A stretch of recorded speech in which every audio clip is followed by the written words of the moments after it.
Welcome to Chatsunami.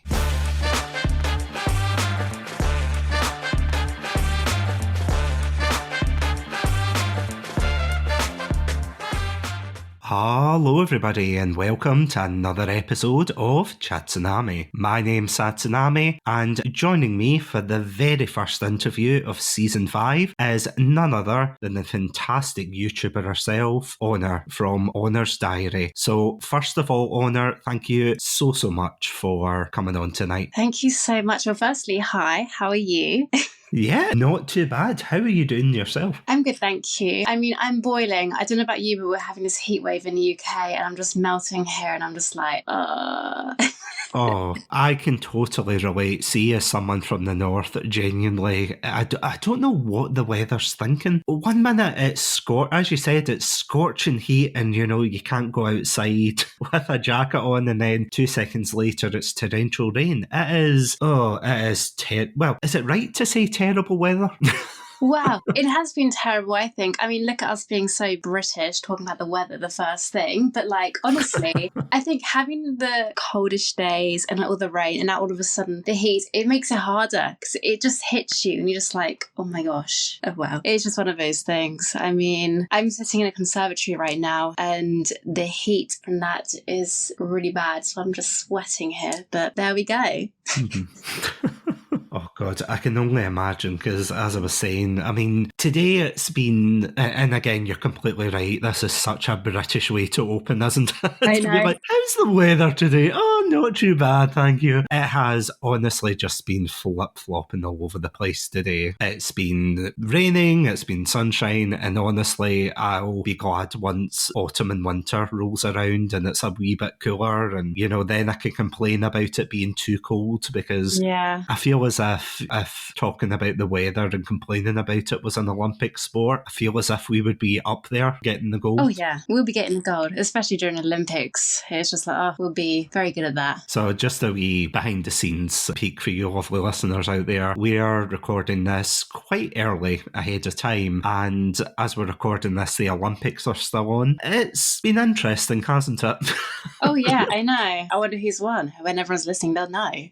Yeah, I'm sure by this point the UK's got, like, I don't know, 100 gold medals. We're at the top of the leaderboard, you know. That'd be so nice. Yeah. We like to be optimistic in the UK, especially when it comes to sports, don't we? Oh, football, the Euros. Oh my gosh. When it came to the final, everyone's like, oh my gosh, it's coming home. And it didn't come home, as always. I mean, how was the feeling down south for that? Was it really energetic all around? It was. So my boyfriend, he's a very football family. He's got all the football teams, etc. My family isn't. But when it comes to the Euros, all of a sudden my family's interested. We're like, oh, especially when we're doing well. And it's funny because it felt like it was actually going to happen and it didn't. So everyone just felt a bit nah the next day. But I guess you kind of forget about it and carry on. But then I'm not like the big football fan, so I don't know if I can speak for like big football fans, you know. So that's all I can think, really. No, I have to say I'm a little bit the same. If it's the World Cup or the Euros, I'll think, oh, you know what? I'll maybe check out a couple of games. But when it comes to the club games, I'm like, nah, the time for that has passed for me. Definitely. But I mean, the worst part was my partner and I, when we were watching it, she wasn't really into football before the Euros. And then as soon as the Euros came on and she watched 1 or 2 games, she was like, oh, let's watch one while we're having dinner or whatever. And I thought, oh God, I've turned her into a football monster. It was also very awkward when I was like, oh yeah, let's watch the very first Euros game, and it was Scotland against Germany. Oh yeah. You didn't need a crystal ball to know we were going to get absolutely beat, but fun times. But anyway, I feel as if that's the British quota of talking about sports and the weather. That's the British part. Now we get into the nitty-gritty, what everyone's here for. Yeah, exactly.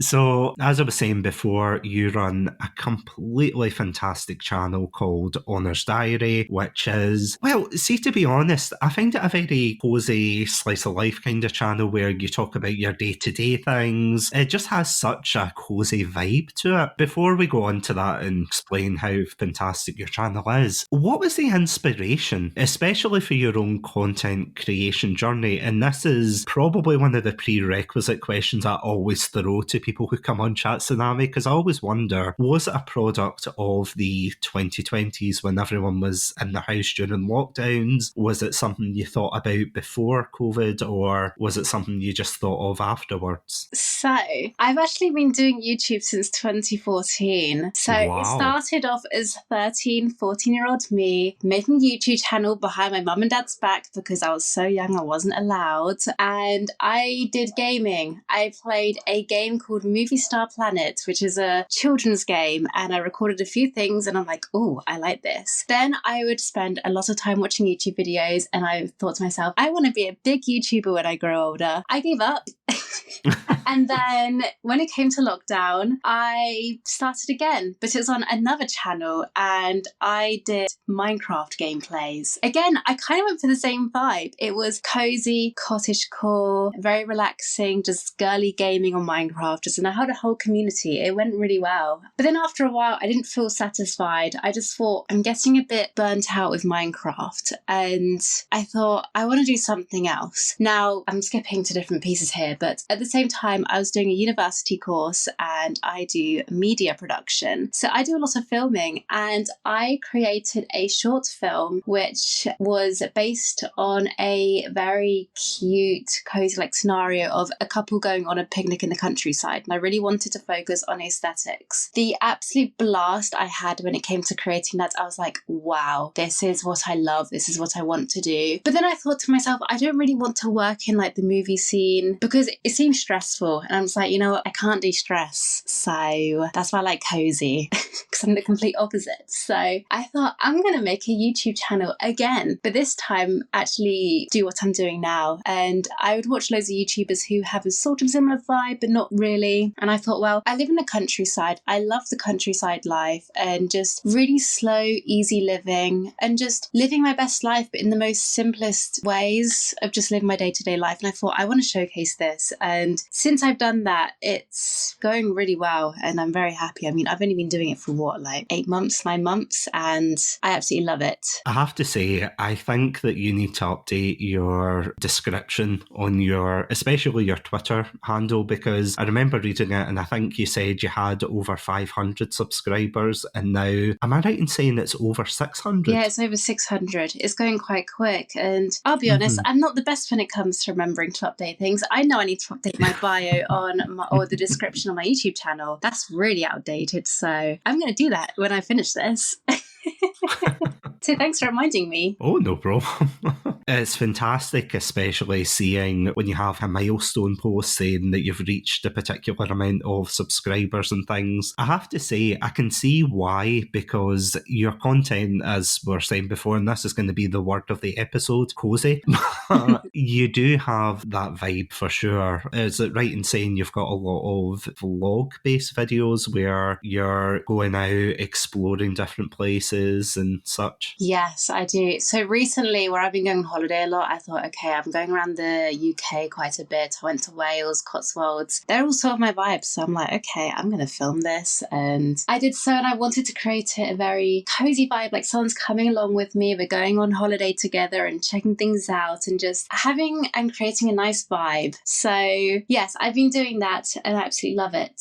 And is there any particular type of video that you prefer making? Because I know you do travel, you've done fashion ones as well, you've done ones about food and getting hauls from different shops and things. Is there any one in particular that you say you'd prefer filming for? I think it would be the vlog content. And I think that's basically because I have been doing it a lot lately. It's just because I love it. And don't get me wrong, I enjoy doing all the fashion and the hauls, but that requires me to spend money and going shopping. And I don't want to just be buying stuff for the sake of it. I just like buying stuff that brings me joy. So as much as I love to film those sort of videos, I do really enjoy the whole vlog aspect because I can incorporate a bit of shopping and I can show hauls and stuff. I can do everything in one dedicated video rather than having, okay, this is one video, I'm specifically buying so many things from one shop, which is fun. But I think the most impactful ones where you can really create and showcase your life and almost people can feel like you're a part of your life, making friends in a way, even though we don't know each other. And I feel like I connect well when I do those. Would you say say initially it was quite difficult to try and achieve that, or would you say it came quite naturally? Because I know you said that you were doing your YouTube, or rather you were on your YouTube journey since 2014. Would you say it came quite naturally when you finally started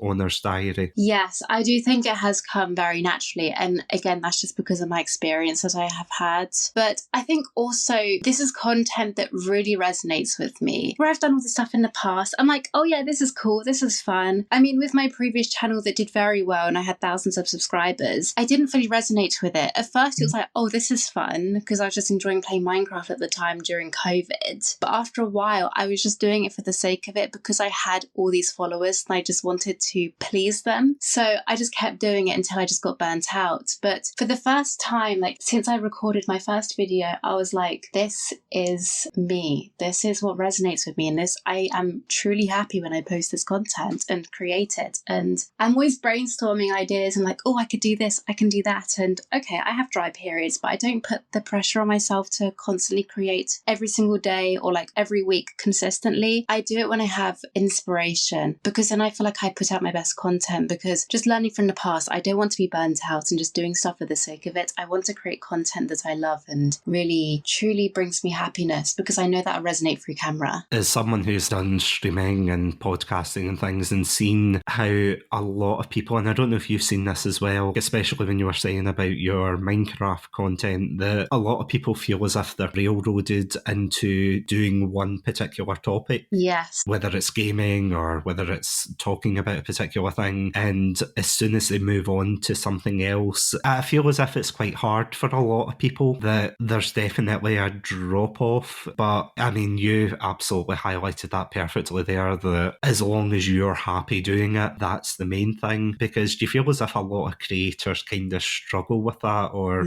they've got a lot of trepidation to go from their niche that they've got a massive following for versus doing something that's making them happy? Definitely. I mean, I remember when I did my YouTube channel for my Minecraft gaming, and I got to that burnout point and I was like, okay, I'm going to play Stardew Valley. Originally, I was getting thousands of views on the videos, and when I did Stardew Valley, I had about 90 views. And I just thought, wow, so people were mostly watching for the Minecraft, which, you know, is absolutely fine. But I think it just made me realize, well, there's no point me carrying on with this if I'm not doing what I love. I know if I carried on, yes, they could have picked up, but I kind of saw that as the point for me, like, okay, this is that chapter that's ended. I've made the most out of it and I enjoyed it while I did it. I didn't want to just carry on for the sake of it, because I know what will happen is I'll resent it. And YouTube's always been a hobby of mine, and that was starting to get to the point where it wasn't becoming a hobby. So I thought, I need to just stop this, have a break, just see where life takes me. And again, I just got drawn back into this, and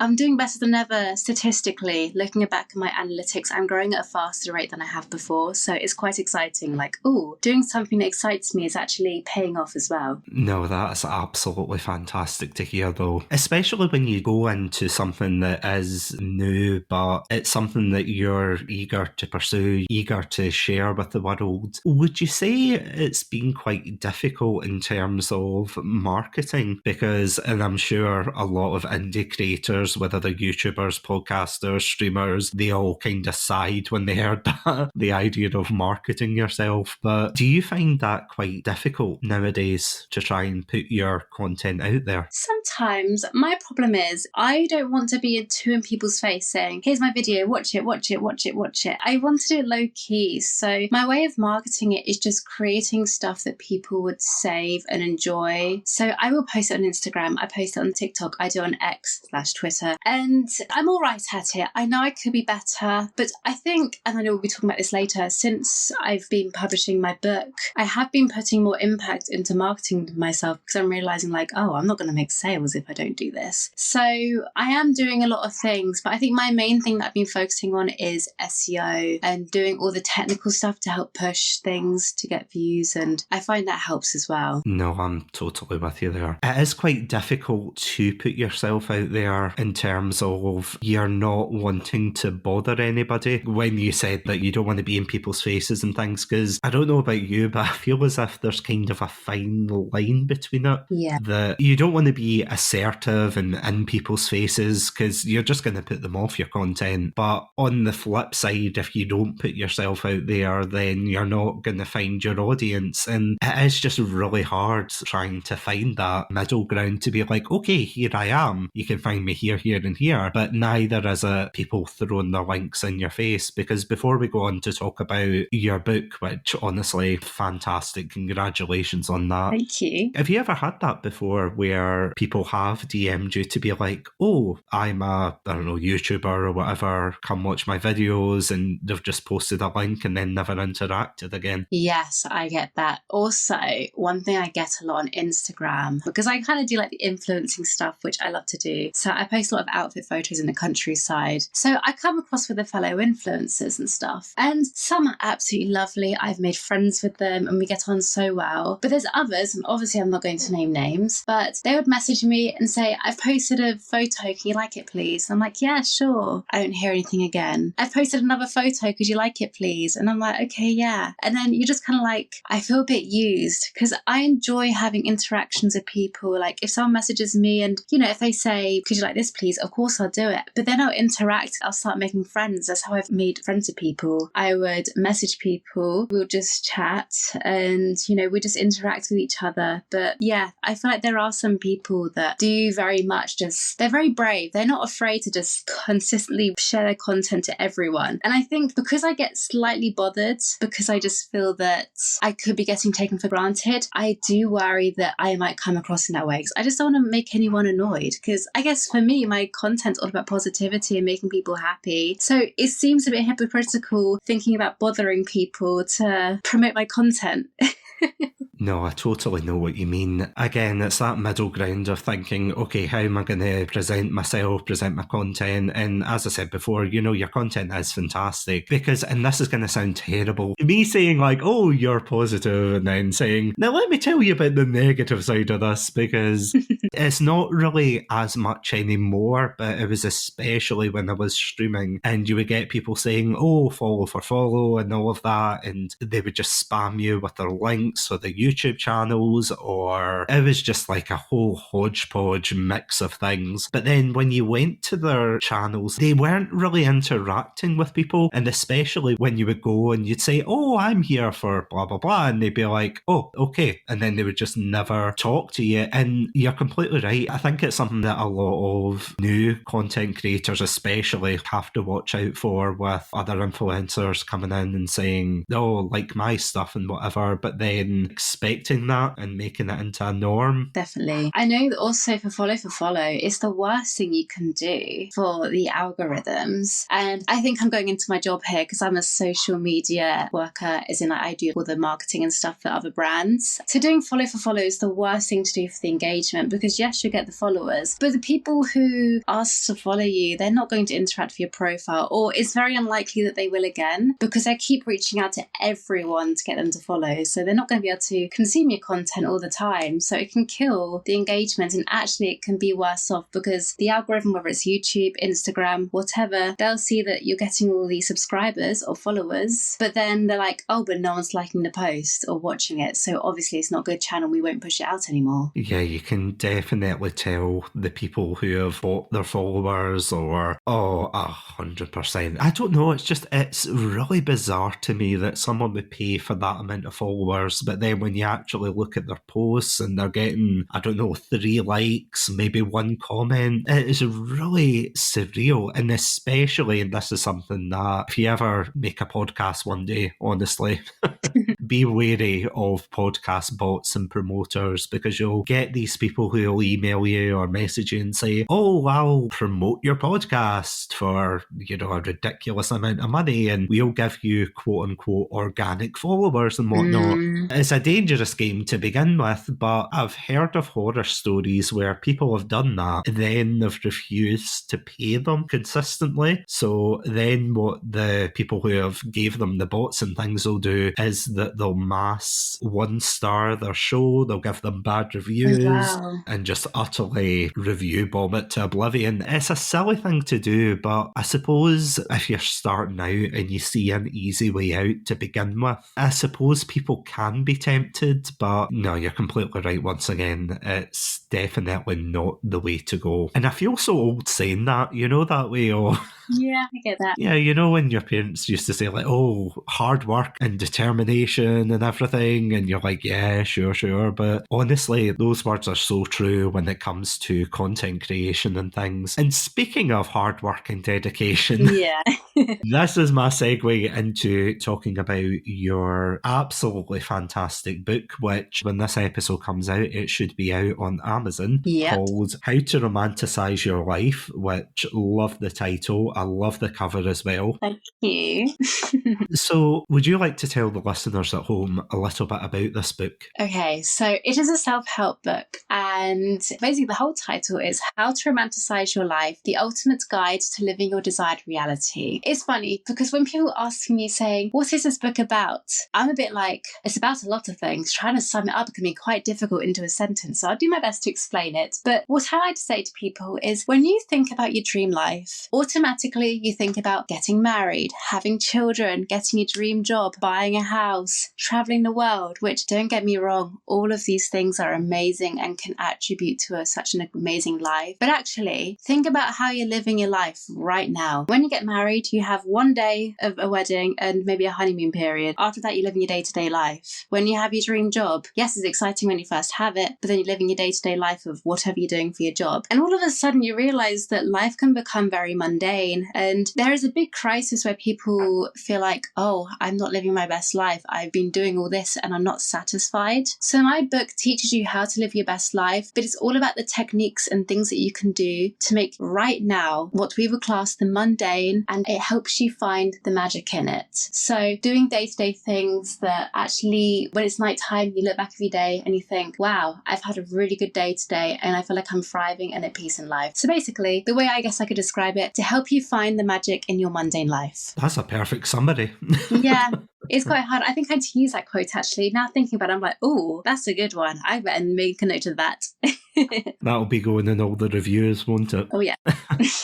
First of all, it's an absolutely fantastic achievement because it is no small feat actually putting those thoughts into words and then, of course, publishing them through, is it the Kindle store? Yeah, Kindle Direct Publishing. So a physical copy will come out and a Kindle version will obviously come out. But it's easy because doing it through that way, it's print on demand. So I don't have to worry thinking, oh my gosh, 10,000 books being printed out. I got to make sure I sell them, otherwise I lose money. Like, there's none of that worry. It's quite nice. Oh no, it's an absolutely fantastic service. And before anybody says that I'm praising Amazon too much, this episode is not sponsored by KDP or, No.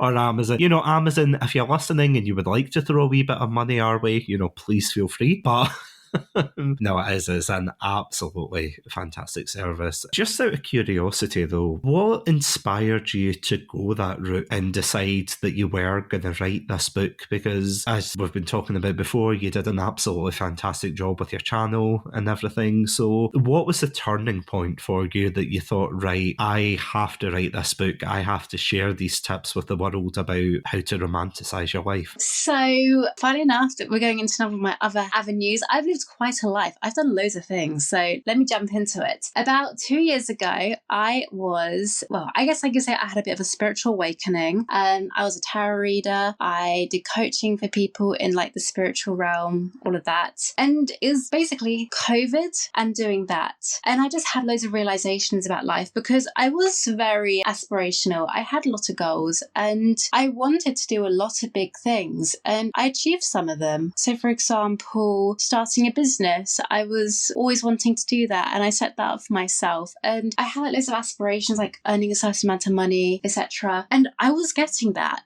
But my problem was that I wasn't feeling satisfied. I was getting those things and I was just like, oh yes, once I finally do it, my life's going to change. And then it didn't. I mean, it did a little bit because I was doing the new thing, but it wasn't that big dramatic thing where I thought, now I'm going to be happy and live happily forever after. It was just, oh, now I'm running this business now. That's just my next day-to-day life. So I I went down this bit of a quest, and I guess obviously because of COVID, we were all stuck indoors and it was a very difficult time for loads of people. I was very fortunate that I didn't lose anyone during COVID, and because I lived in the countryside and I thrived at being at home, I quite enjoyed myself, even though we were still limited. And I guess that is the silver lining, that I am in such a fortunate situation that I was able to enjoy being at home because I had loads of activities I could do. I could do gardening, I could do lots of creative things. And I realised how I was living my day-to-day life during COVID. I realised this is my dream life, just doing all the things that I love to do. And I didn't have the big job and, I didn't have all those big things. It was just those moments where I was doing things to bring peace to myself and just living my day-to-day for the joy. And I realised, oh wow, this is actually the sort of life I aspire to. So I feel like having those juxtapositions in general really inspired me, because as I was going through my journey, I knew there was lots of people when I was doing university, everyone's having aspirations. And, there was also the struggles of university, getting used to coming back in after being stuck at home for over a year. It was a big adjustment and everyone was feeling anxious, and it was just a very odd place to be in. And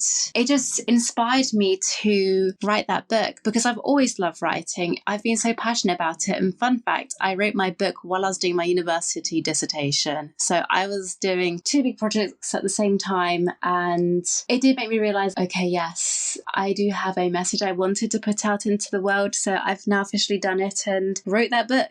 No, that is absolutely fantastic though. And you're completely right. I feel as if a lot of people during the lockdowns, those in fortunate situations, myself included, managed to find those creative outlets and kind of a direction. Because, and this is something that I think I've talked about previously, but I do feel as if totally with you there when you were talking about earlier how there's a predetermined set of milestones that you get put on you when you're younger. You go to uni, you go get your job and everything, you get married and you repeat the cycle and everything. Yeah, it's quite interesting that there is so much more to life. There really is. I think we can get a bit lost. I think work has just been a big emphasis. You sort of live to work almost. I mean, I started a new job and I'm working full time now, and I'm lucky I can work from home. And I just see people, so like for example, my boyfriend, he works long hours, and I just feel like he comes home, he's tired,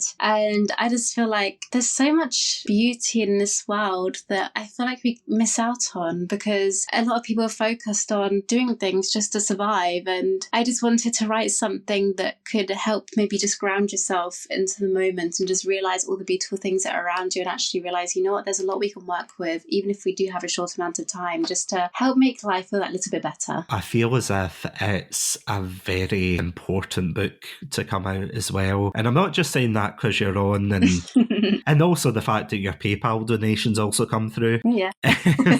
But it's mainly because I'm sure you'll probably agree on this, whenever you go on to, whether it's Twitter, Instagram, choose your social media of poison there, but you always go on and there's always something quite negative there. I know. I'll log on like YouTube and it's just the news. That's the first thing that comes up. It's breaking news. This and this happened. You're just like, oh my gosh. But then there's loads of positive things that have happened. You don't hear about all the positive things that's happened in this world. It doesn't get showcased, maybe rarely. Yeah, because it's that old adage, I suppose, of, oh, the scares and everything and the negativity. That's the kind of things that sell, which is just so sad to see, to be honest. Because even with some of the episodes of Chatsunami, where, especially when we did Simpsons Month and we talked about the rise of the Simpsons and the positives, in that episode, it didn't do massively worse compared to the next one, which was all about the downfall of it. But judging by the analytics, people were far more interested in the negative side than they were about the positives. And I feel as if that is, I mean, obviously I'm not the first or last person to ever do that, because I've seen YouTubers before test that, where they do a positive video on something and a negative, and always it's the negative video, because it's that kind of case, I suppose. If it's something relatively light-hearted, like a bad video game or a bad TV show, it's a case of like Schadenfreude, where they just want to get happiness out the misery of this particular media. But as you said, then you've got the news, you've got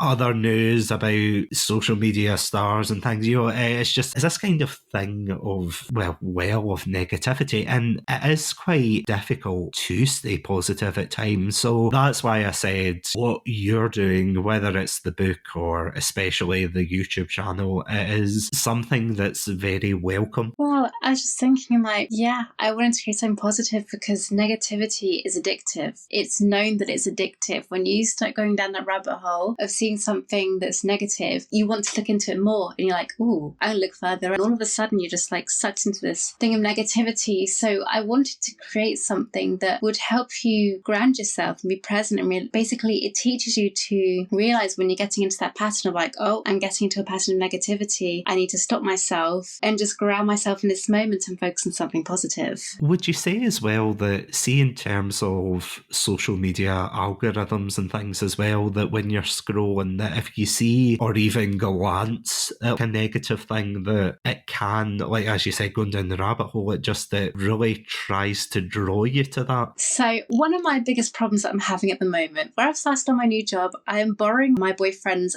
laptop, and he has MSN, and I need to just it's like the default browser on the Internet Explorer. So I go on it, and the first things I see are the most clickbait, negative titles, and there are times where I'm looking about it, like, see the latest outbreak of this, and this is the new pandemic, or this and this happened. It's just like, oh my gosh. And luckily I can ground myself and be like, no, we're not going to click this. It's probably just some article that's just been spun around into something. I've studied journalism, so I know how it works. But I do have to really stop and tell myself, don't click that, because you're going to go down a spiral of just negativity, because you're going to want to know more information. Because if you hear about a thing saying this is the new pandemic, the likelihood is it probably isn't. But they're just trying to make that article so it gets views. People want to click because it's something that we relate to at the moment because of what we've been through. So it can be difficult because it does target people's weak spots. If you have something that slightly triggers you, if you see that title, there's a good chance you're going to really click on it and look at it because you want to know all about it, so you feel like you have control of the situation. And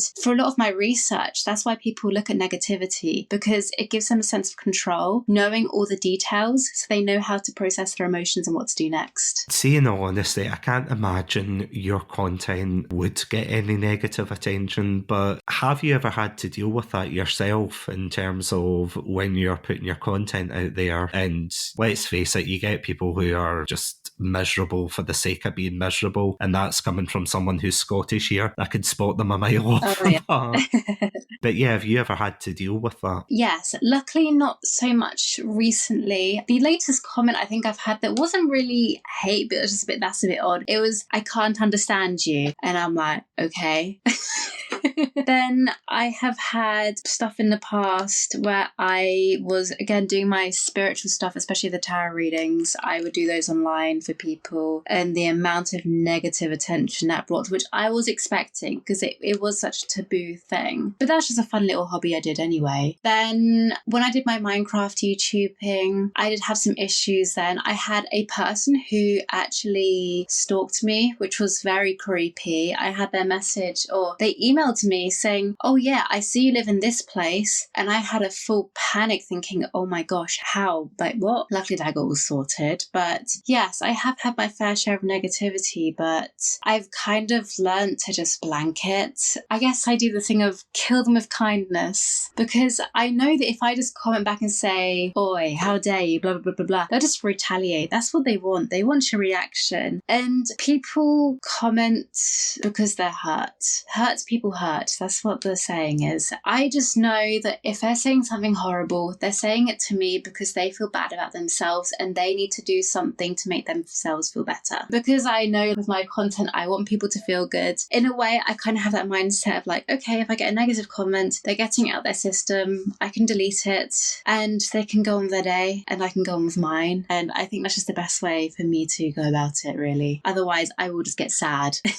No, I'm totally with you there. First first of all, sorry you went through that. That just sounds absolutely terrible. But it feels as if there's, and again, maybe this is just, you could slap it on like a thing you'd hang up on the wall to say there's too much negativity in the world and things to feed into it. Because I'm completely with you there when you were talking about you kill people with kindness. And I know that's metaphorical. Yeah.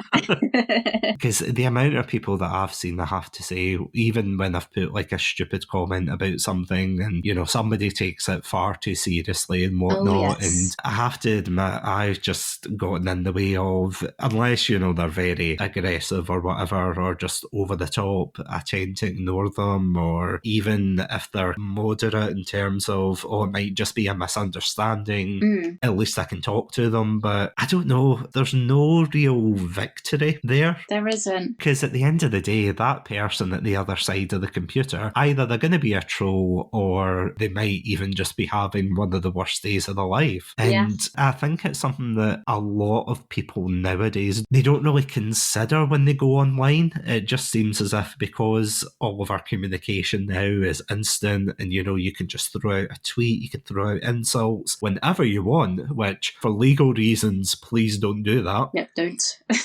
I'm getting flagged down by my red panda lawyer in the corner saying don't. Yeah, it seems as if there's just a lot of negativity because of world events, because of this and that, But would you say personally, being someone who's also been on the internet for a while, would you say things have kind of gotten more negative over time? Yeah, I think it has, honestly. I think since COVID in general, it was a lot for people to deal with. And I think since then, it has got a lot worse. And not even just online, for people in general as well. I mean, and I'm going off track here. For example, my mum, she works in a shop. The amount of difficulty she has with customers with their impatience and just shouting lots of abuse. She now has to wear cameras everywhere. In case someone gets really bad, she'll have to press the camera to turn it on and her brief and all that. And it's crazy that we're coming into a world like that. And yeah, I definitely think it has got a lot worse. I mean, that's absolutely crazy that she has to do that. I know.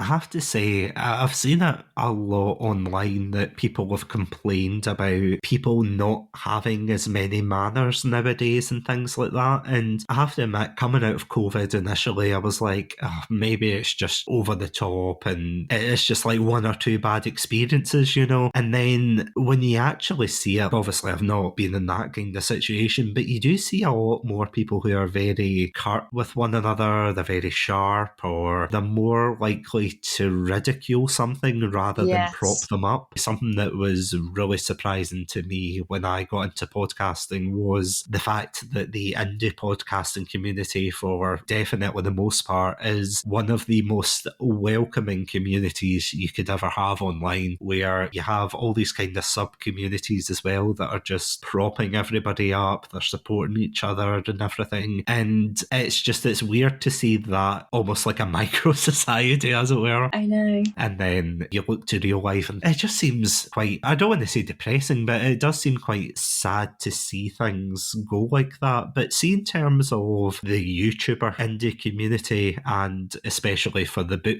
community on Twitter and things, would you say they're quite positive in terms of promoting one another? So I'd say yes, but you do also get the negativity as well. I think the thing is there is some sort of negativity, which I guess is sort of standard, and that's when it comes to book critiques. So obviously you're going to get people who have discussions about the book, and you do get nasty comments about the book saying, oh, it was the worst book you've ever read, it's no point reading it, blah blah blah, and that's just their opinion, that's okay. But sometimes people can get very defensive and it can just cause issues. And I do find, like, no matter what community you're in, fandoms, anything like that, you're always going to get arguments and controversy, and then you get people saying, oh, you've copied me from doing this. Or I remember having a comment actually when I was promoting one of my books, it was on TikTok, and they said, oh, you've copied blah blah blah blah blah, and I'm just here like, I've never heard of this person before. So I got panicked thinking, oh my gosh, what is this? So I researched them, and actually no, our books are nothing alike. But it's just strange that I didn't invent the idea of how to romanticize your life. It was popular during COVID, like, to romanticize your life, because it was the sort of thing people were doing. I think people just assume that one person has an original idea and everyone else is copying that idea, if that makes sense. Or if you do something similar, it's like, oh my my gosh, you're blatantly copying. And it's just like, well, actually,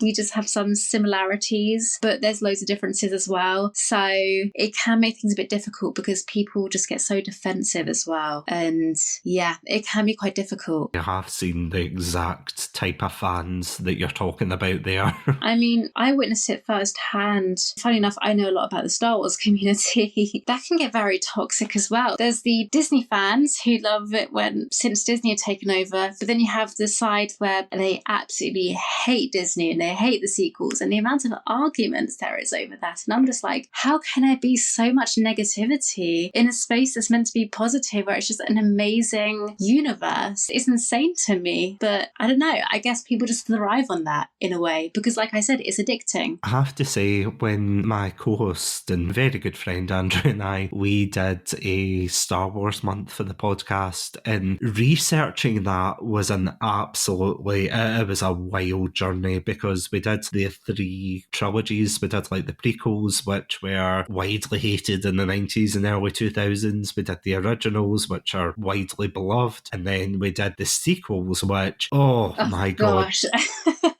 I have to say, I feel as if we were very balanced in how we talked about it, but going into how much hatred that the actors and actresses got and everything, it was just absolutely horrific. I know. It's the same with the prequels. When the prequels came out, it had the exact same response. Everyone hated it, like Jar Jar Binks having a ridiculous character. People hated it, but then as time went on, the children who grew up with the prequels, it's adored now. Mm-hmm. Everyone loves the prequels. So I reckon in 10 years' time, the sequels are going to be loved as well. Oh, absolutely. When the new trilogy comes out, that'll be the next kind of target. Change. That's what people don't like. Anything that's changed, people just freak out because they just love what they grew up with. Because I have to say, and that's something that I'm getting mighty tired of right enough, is, you know, the amount of grifter channels and things like that.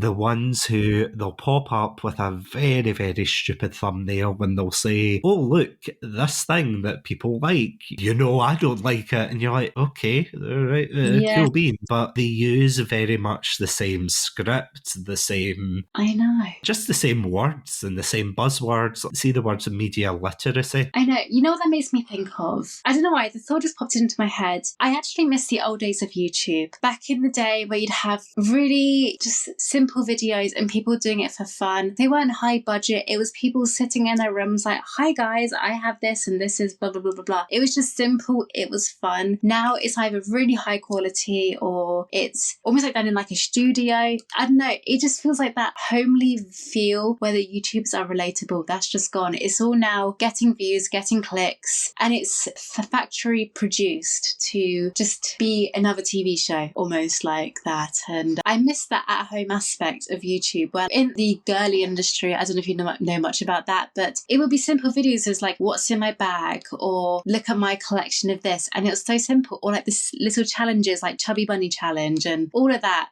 And I miss the simple times of YouTube, and I do try to bring that little aspect back into my channel. But these days, like you were mentioning, with the clicks and people just do things for clickbait, and yeah, it's a definitely different time now. And I do miss the old nostalgia. Well, I guess I get nostalgia from some videos where I look back at it and like, wow, I miss it when it's like that. You're completely right though, because even thinking back to it there, it's weird because when you thought of a YouTuber, you never in a million years would have linked them to a TV show, a movie or anything. I think the point where it started breaking down was, you know, when they started releasing their own merch. Yeah. Whether it was books or makeup ranges. Because was it Zoella or something who had, was she not charging ridiculous amounts of money for a makeup calendar or something? Yes, it was an advent calendar. All it came with, I would say the value of the stuff that came with was about £10. You'd get like the odd nail file, which cost about 10p. And it was just little bits like that, which was just so overpriced. And I know it's not just her, there's a lot of products that YouTubers have released that it's just so overpriced, and it's just like, oh, this is a bit sketchy. At least then you could kind of, I mean, obviously it's not right, but you could at least chalk it up to, okay, this this is new territory. How are you going to market this internet celebrity who most people might not know because, you know, not everybody was on YouTube at the time, but Exactly. nowadays it's just, if you're really, really popular, you know, your PewDiePies and, oh my God, I'm saying PewDiePie, he's off the internet now.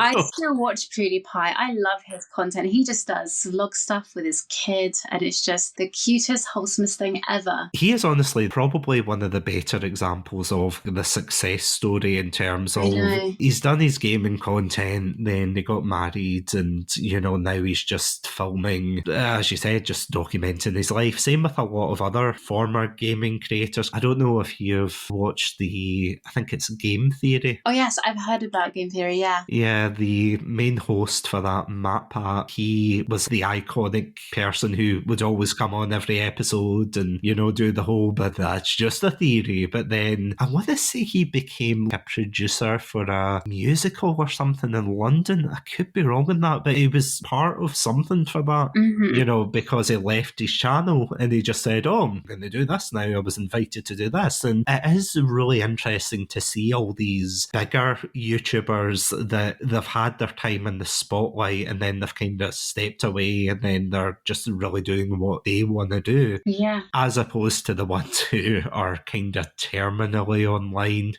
I think that's more into streamer territory, but even then you get them on TV and things. Like, do you get surprised anymore when you're watching the news or whatever and you see a streamer or a YouTuber pop up? No, I'm just like, oh, good for them. They are becoming online to like celebrity. I mean, I remember when I was watching A Celebrity Get Me Out of Here and there's been YouTubers on there. And it's just like, at first you'd be like, oh my gosh, this is insane. But now they are in lines of celebrities. I mean, KSI is a good example. Look at him producing music. He's boxing. Yeah, they're just all doing stuff. You know, he's got Prime, that doing really well. He is in line with like being a celebrity. Same with loads of other YouTubers. They are becoming celebrities and they're now just becoming something a lot bigger than what it used to be. Like YouTubers just used to be people that just made videos online, but now they're like a whole personal brand where they are doing all sorts. Like YouTube's just one tiny part of everything that they do. It's really weird, isn't it? It is. It is. I know. Especially, I know that's very reductive, apologies,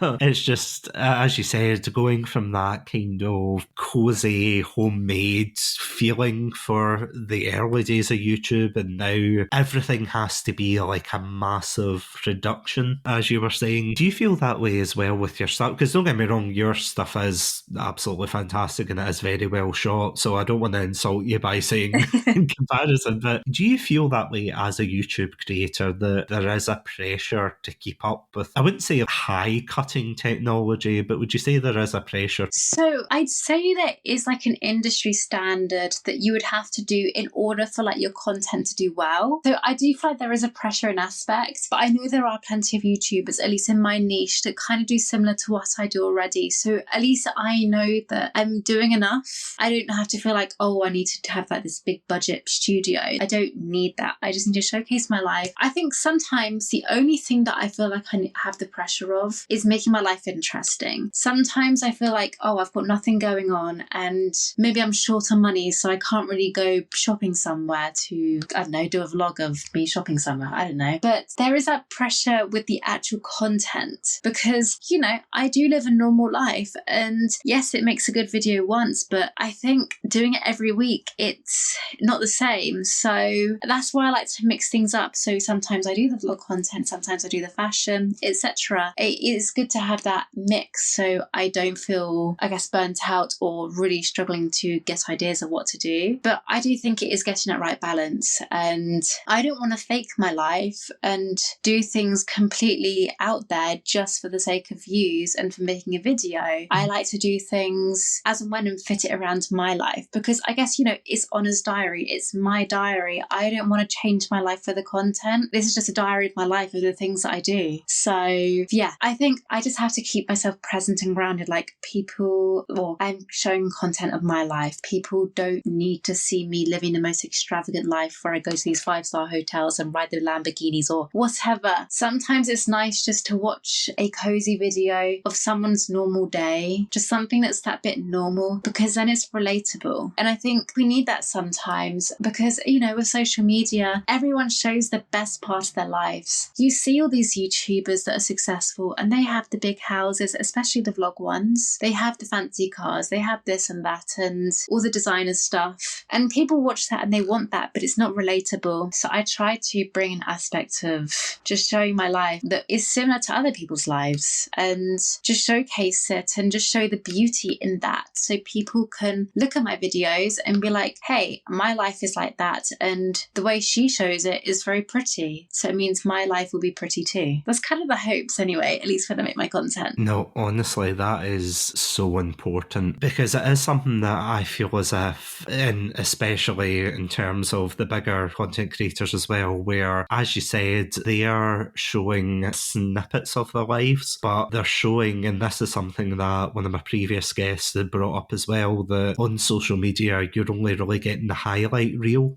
of someone's life. You know, you're not getting the good points, the bad points, the in-between, because, and again, I think that's the unfortunate thing about social media, that if you're too negative, you're going to drive people away. But if you're too positive, and I don't mean your content, but more toxic positivity territory, where they just refuse to accept the reality of things, and they're like, oh no, smiley faces everywhere, and you're like, oh my god.